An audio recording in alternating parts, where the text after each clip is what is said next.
Good day, class. Today, we're going to break down conditional propositions. Don't worry, it's easier than it sounds. But before that, these are the learning objectives. By the end of this lesson, you'll be able to 1. Define a conditional proposition. 2.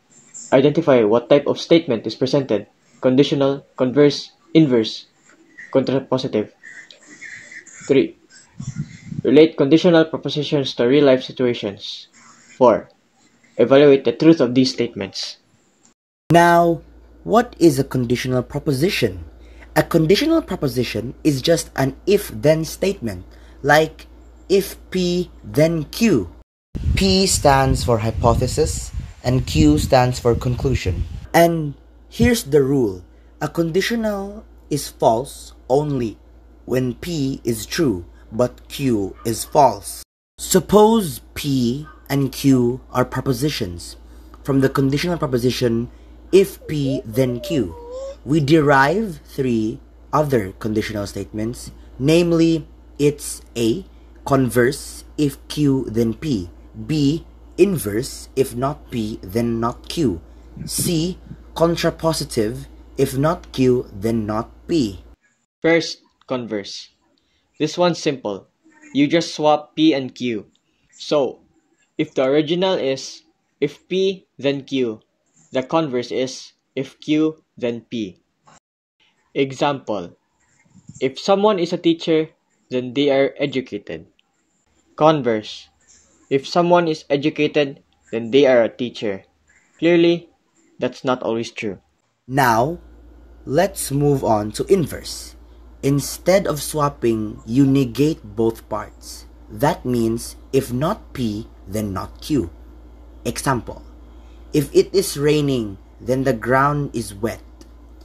Inverse: if it is not raining, then the ground is not wet, but the ground might still be wet from a spilled water or a hose.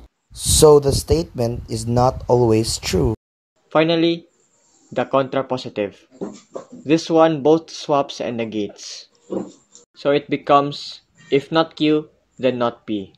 Example: if a student submits their homework on time, then they get full credit. Contrapositive: if a student does not get full credit, then they did not submit their homework on time.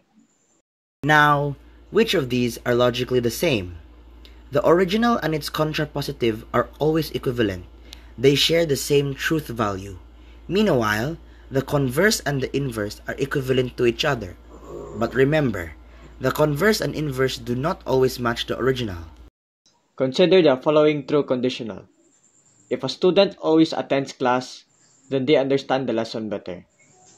State its converse, contrapositive, and inverse, and determine whether each statement is also true.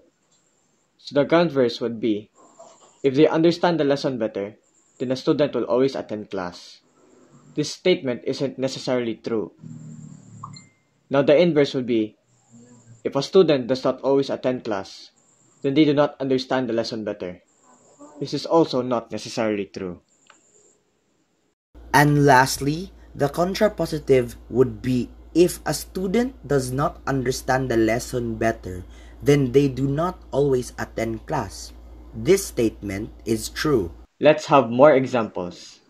If a number is divisible by 4, then it is an even number. Now let's state its converse. If a number is even, then it is divisible by 4. This is not always true.